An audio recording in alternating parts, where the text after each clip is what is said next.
Content warning. This video is about a sensitive topic involving loss of life. We've removed any graphic content to comply with YouTube's guidelines. We aim to provide informative, factual journalism on a tragic event in the public interest that does not dismiss its seriousness. All clips are used under the doctrine of fair use for news reporting and analysis. Hershall Creachbaum Jr. was born on November 1, 2017 to parents Ashley Johnson and Hershall Creachbaum Sr. The couple also had an older daughter. Sometime after the two children were born, the couple split up, after which they barely had any communication with one another. Ashley soon resumed an on-again, off-again relationship with Michael Kendrick, whom she had reportedly been in a 10-year relationship with. Hershall was born with cerebral palsy, autism, and couldn't speak. He was described by family members as a happy child despite his many challenges. They described him as joyful, full of life, innocent, and deeply loved by those who knew him. His favorite color was green. Hershall Sr. described him as the highlight of my life. Hershall and his sister spent most of their lives with their paternal grandmother, Missy Creachbaum, in Springfield, Ohio. According to sources, the children had been living with their grandmother for years in a couple of different homes. She was appointed to be their guardian in March of 2021, and every 6 months she had to fill out and submit minor guardian reports to the probate court. According to these reports, Ashley had ongoing struggles with drugs, and Hershall's father, Hershall Sr., had left the state. A 2022 report stated that neither parent would come around, and reports from 23 and 24 said that they didn't call to check up on the kids either. However, according to a September of 2024 report, both parents had resumed contact with their kids, and Missy was allowed supervised visitation. Missy eventually returned the kids to Ashley's custody after she didn't have enough money to renew her lease. The kids moved in with their mother and her boyfriend, Michael, in a home located on Xenia Avenue in Dayton, Ohio. According to Missy, Ashley seemed like she genuinely missed her kids and had no reason to suspect that Michael didn't want the best for them either. Initially, Missy maintained contact with her grandkids and visited with them often. After her lease expired, she moved into the family's home. However, in November of 2024, she was injured in a head-on collision in German Township. As a result of this accident, she had to be hospitalized and was eventually moved into a nursing home. She claimed that she saw the kids more and more infrequently because of this.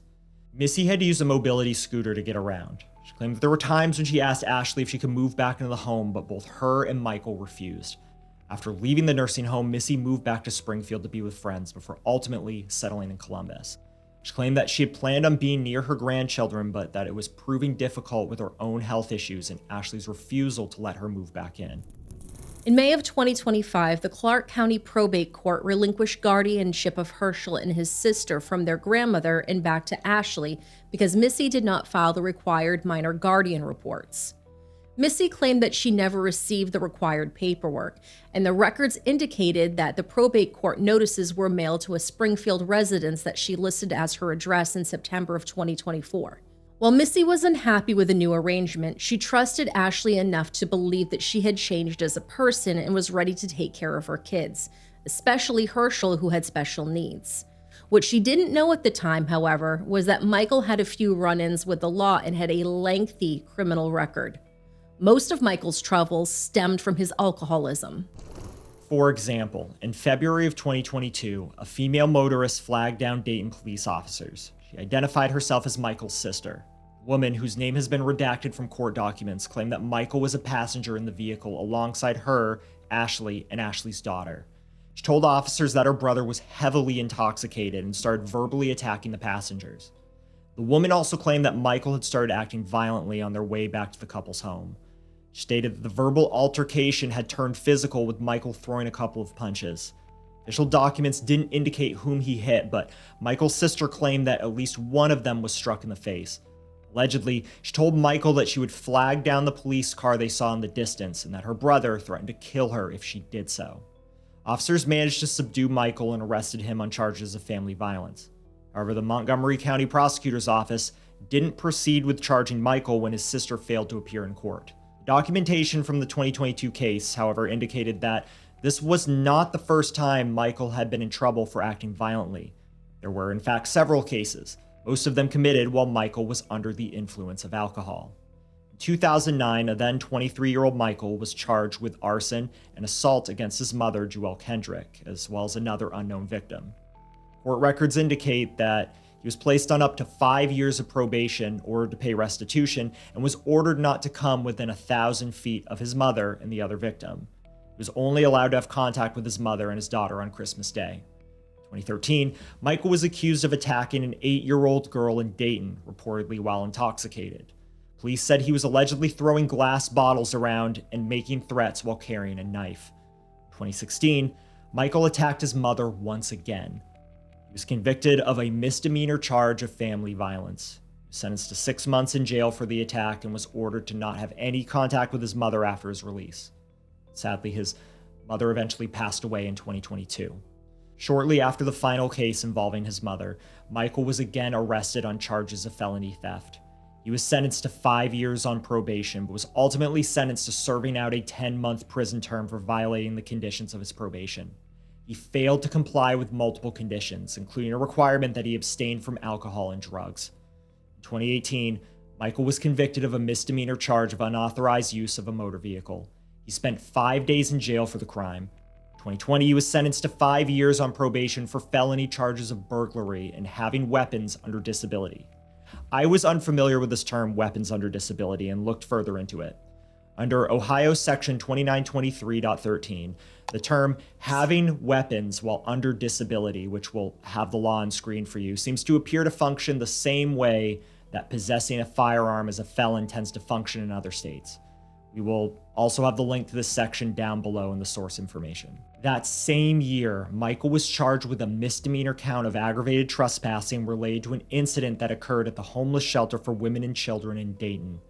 This is besides his many run-ins with law enforcement for public intoxication, intoxicated driving, disorderly conduct, and criminal damage. According to responding officers, in every single one of his cases, Michael was highly intoxicated during his arrests. According to the staff at Ruskin Elementary School, where Hershall and his sister attended, they contacted CPS several times in April of 2025.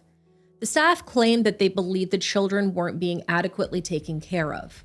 According to police reports, they performed at least 2 wellness checks at the family's residence and ultimately concluded that the children weren't in any danger. The staff reported that on April 3rd, Michael had dropped the kids off at school while severely intoxicated. The caller also claimed that Hershall was covered in urine. According to one staff member, Regional dispatch. Why are we doing a road check on them? So their guardian left them in the care of their bio mother, and there's just signs of neglect. The 11-year-old has said that they are often without food. I've called it into CPS multiple times, and they today asked me to do a well check with the police department. Another call for a wellness check was made the following day. According to the caller, staff members were still shaken over what had happened on April 3rd. They told the dispatchers the following. Like, the mom seemed like she was okay today at dismissal, which is the only reason I let them leave. But the boyfriend or whatever, he tried to pick them up, and he was clearly intoxicated. A wellness check was conducted later that same day by police. Their reports indicated that everything was okay at the home. Kids had food and the house had power. Nothing came of the back-to-back reports made by school staff members. Records show that a third call was also made, but it was made by someone who called 911 from the residence and then hung up. When the call connected the second time, the caller claimed it was a mistake and that they didn't need the police to come by. Despite this, a wellness check was still performed, and again, nothing came of it. At 3:45 a.m. on July 12th, Michael called 911. He claimed that he was outside with Hershall on the front porch when an unknown assailant approached them. Michael claimed that the assailant punched him, knocking him unconscious, and then kidnapped Hershall. His report suggested that the man was possibly homeless and that he, Michael, had been knocked out for a couple of minutes. According to Montgomery County Regional Dispatch records, the caller appeared to have been intoxicated during the phone call. We actually have that call, which we'll play for you now. 911 was location emergency. Hello, this is 911. I just had a tattoo, man. He just ran away with my baby and my stroke. What? What happened? I don't know, things being weird. What happened? This is important. This is important. Okay, what happened? There's a person with a tattoo face. He just stole my baby. I normally like try to help him out, like Where are you? on Senior Avenue. We're out on Xenia Avenue. I know I'm just seeing him out and about. I just see him struggling, and And they took a stroller? it's like a wheelchair. Okay, they took, was it yours? It's my son. He took my son. They took your son? He took my son. Okay, where did he go? He punched me and took my son. They wouldn't up going up Xenia. Okay. Now, if y'all don't get him, I'm going to get him. Okay. I promise you. So where did they go on Xenia? It went up top, like he going to raise drive-through. Raised drive-through? Yeah. Okay. Was this male, white, black, or Hispanic? He black. Save him before What was he wearing? Save him. You said what? What was he wearing? Some gay shit. Okay, like what? Yeah, he had a rose to cover his stuff. Oh no, he looking crazy. I ain't never seen him like this. I don't know. I think life done snapped and he finally done snapped. Okay, which, did he use any But force? he had two ponytails and some flowers in his hair. Go find him, because I need my son back. Come on, bro. Stop playing with Okay, how old is your kid? me. He's 8. 8. What's his name?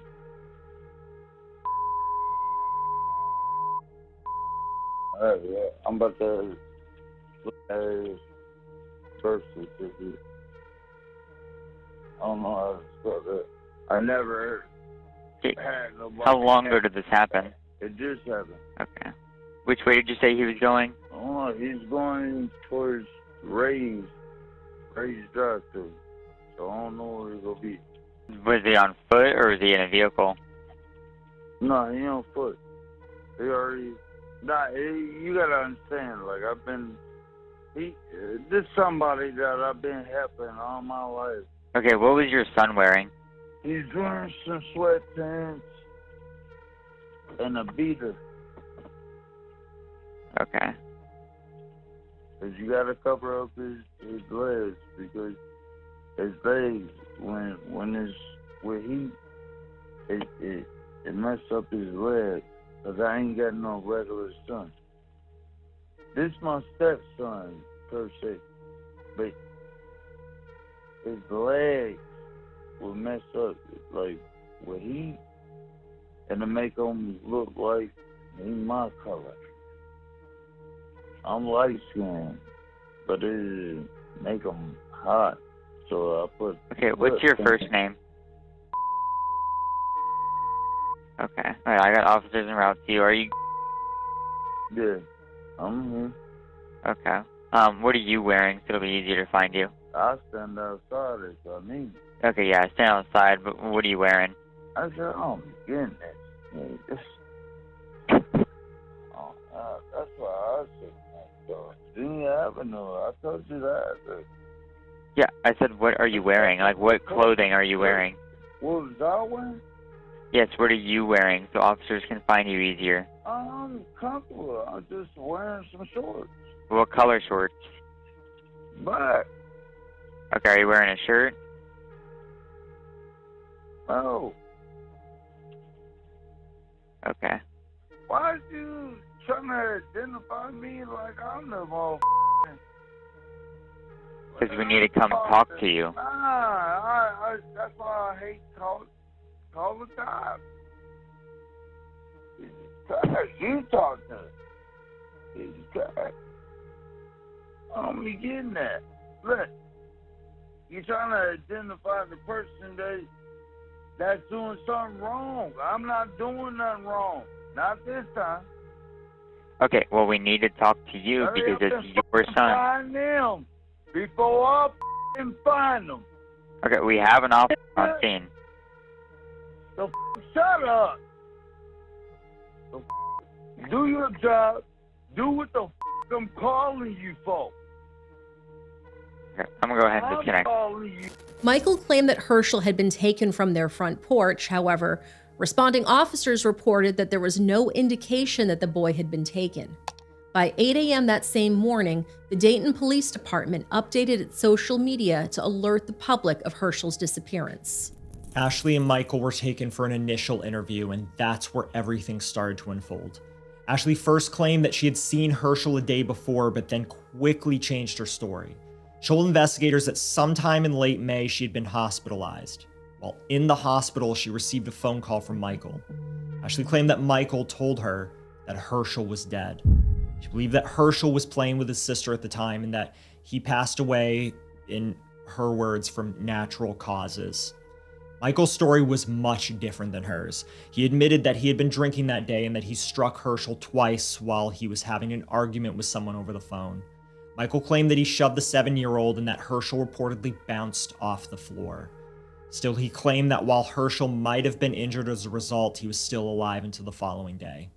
The next day, Michael claimed that he found Hershall unresponsive in the shower, which is an interesting claim considering Hershall needed assistance showering, that Michael would just randomly find him. During the course of the investigation, it was revealed that the couple kept Hershall's body in the closet for a couple of days, up to a week, before he started to decompose. After that, Michael transported his remains in a suitcase to an open grass field. After a few weeks, he reportedly returned and placed the remains in a bag, and left them in the 100 block of McClure Street in Dayton. Michael agreed to lead the investigators to where he had dumped Hershall's remains. He led them to the street, and they found Hershall's mobility vehicle located nearby. Afterwards, Michael was arrested and booked at Montgomery County Jail. By 7:22 p.m. that same day, the Dayton Police Department updated their social media post to reveal that Hershall's remains had been found and that they had a suspect in custody. On July 14th, Police Chief Kamran Afzal held a press briefing where he announced that Ashley and Michael had been both arrested in connection with Hershall's death. He revealed that Michael was charged with 3 counts of tampering with evidence and 1 count of gross abuse of a corpse. Meanwhile, Ashley was charged with obstructing justice and failure to report a death. Chief Afzal also told the press that the investigation was ongoing, indicating that the neglect might have gone on for several months before Hershall ultimately died. First and foremost, my heart goes out to Hershall's family and anyone who truly cared for him. In our line of work, unfortunately, we do see evil acts on a routine basis. This callousness shown in this situation towards this child is horrendous and truly evil. On Saturday, July 12th, about 3:45 in the morning, we got a call from 404 Xenia. The initial call was for a report of a kidnapped child. So multiple crews searched the area as this information, we received this information. As the investigation unfolded, it was determined that Hershall had not been seen for several weeks. At that point, the investigation turned into a potential homicide investigation. Ultimately, it was determined that Hershall was not missing, but was deceased for several weeks. Information was then developed that led our investigators to the area of McClure and US 35. The slide shows you both locations, the US 35 McClure location and also the 404 Xenia. To this location, and we recovered what we believe is Hershall's remains at this point. We currently have 2 people who have been charged. I'm going to show you. The first one is Michael Kendrick. He's currently in jail. Charges are tampering with evidence, 3 counts, use of a corpse. You also see his convictions, felony is criminal record, but shows aggravated arson felony, theft felony, unauthorized use of a motor vehicle, misdemeanor, weapons under disability, aggravated trespass, also a misdemeanor. And we also have Ashley Johnson, who is the biological mother of Hershall. She's been charged with obstruction of justice, which is a felony, and failure to report her death, which is a misdemeanor. And she has a prior criminal conviction of theft, which is a misdemeanor. It is important to note that these charges are preliminary charges against these two individuals. Our investigators are working with Montgomery County prosecutors, coroner's office, and additional charges may be forthcoming based on the forensic examination of what we believe are Hershall's remains. According to the coroner's report, Hershall's remains were found in a number of black plastic bags, concealed by brush near the McClure Street Bridge along US 35. The coroner also noted that they found several fractures on the boy's skeleton, but it was unclear if they happened pre- or post-mortem. According to the report, scant tissue was found on badly decomposed bones, making up only a partial skeleton. Michael appeared in court electronically, and bond was set at $2 million on July 15th. Ashley appeared before the court a day later and had her bond set at $250,000.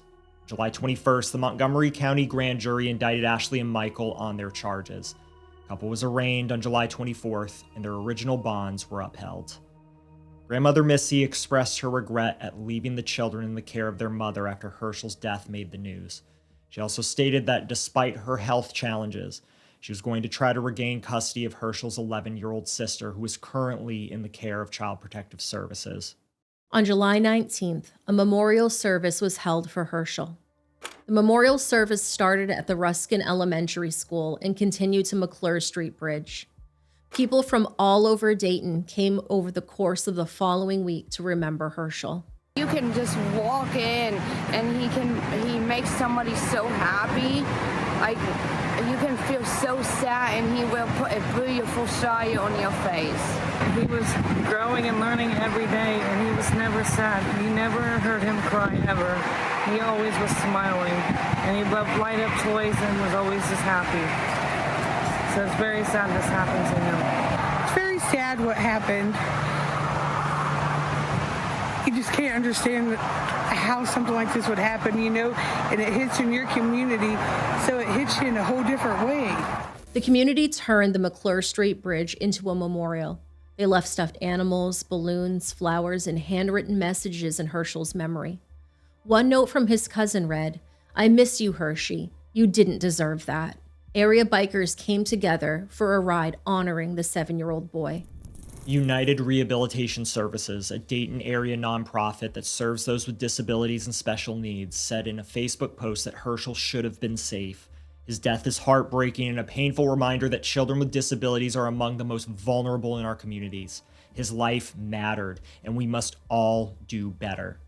Family and grieving community members demanded an investigation into the failures of CPS, law enforcement, and school officials who have been made aware of Hershall's living situation. You're just getting a mask. You're not really seeing what's going on, and you're letting it go, and you're walking away. And how many kids are going to continue to die because you're not actually pushing to do the job you were given? Dayton Public School Superintendent David Lawrence says school district employees must report any suspected violence or neglect to children's services. But as we mentioned earlier, school officials did report Hershall and his sister to CPS, more than once in fact. Services to try to help us. They said they would not help us unless we sent a wellness check for them. Like, it's caught up in between counties because his guardian lives in Clark County. Superintendent went on to share that as this specific matter is an active police investigation, we are not at liberty to disclose any additional details related to the student at this time. Once the investigation concludes and the district attorneys clear us to comment further on the matter, we would be happy to do so. As this case is still ongoing, we will be sure to keep an eye out for updates as they become available. Hershall's family is calling for the maximum punishment for both Ashley and Michael. That said, Michael and Ashley are considered innocent until proven guilty in a court of law. Dayton Police Department has promised a thorough investigation, and more charges are expected once the coroner finalizes the official cause of death. It's important to note that despite Michael's confession, he has not been charged with murder or even manslaughter. Legal experts have explained that such charges require a clear, provable cause of death, something that's not immediately possible in Hershall's case due to the condition of his remains. Only partial skeletal remains and minimal tissue were found. This severely complicates efforts to officially determine whether Hershall's death was from neglect or other causes. Without forensic confirmation, any homicide charge could be dismissed in court due to a lack of evidence. For now, they've secured high bonds to keep both suspects in custody while awaiting further results. On August 6, Michael's lawyers requested for the court to issue an order for no-pro access. This would restrict public access to the county public record system for all pleadings and filings in the case. His lawyers are arguing that such restrictions are reasonable and necessary to protect his right to a fair trial. They claim that, and I quote, "The alleged facts and circumstances of the instant case have generated a tremendous amount of pretrial publicity in the media, including print, broadcast, online, and social media, and includes information that is erroneous, prejudicial, and/or otherwise inadmissible in court." In demanding legislative change, several people working in Hershall's case have called out CPS for creating confusion over which jurisdiction the 7-year-old's case came under. According to reports, Missy was the last known guardian for the children until she moved to Columbus. She had lived with the kids as their guardian while residing in Springfield, which comes under Clark County's jurisdiction. However, because she never filed the paperwork, which she claimed she never received, the kids hadn't been transferred to Montgomery County's CPS jurisdiction. With no clear county agency asserting responsibility and guardianship legally reverting to Ashley, multiple opportunities for intervention fell through the cracks. The best that anyone could do, apparently, was perform welfare checks at the residence. Even then, despite multiple calls being made about the children's treatment at home, specifically while under Michael's care, officers noted that everything seemed okay at the residence. We represent the estate of Hershall Creachbaum. As you know, his death was very tragic and preventable. We believe that Children's Services failed this child. We know that teachers and the police called Children's Services on multiple occasions to report issues as it relates to the care of this child. We know that Hershall was autistic, nonverbal, in a wheelchair, really one of the most vulnerable of our citizens. I really thought that Children's Services learned from the Dakota Collins case. I guess not.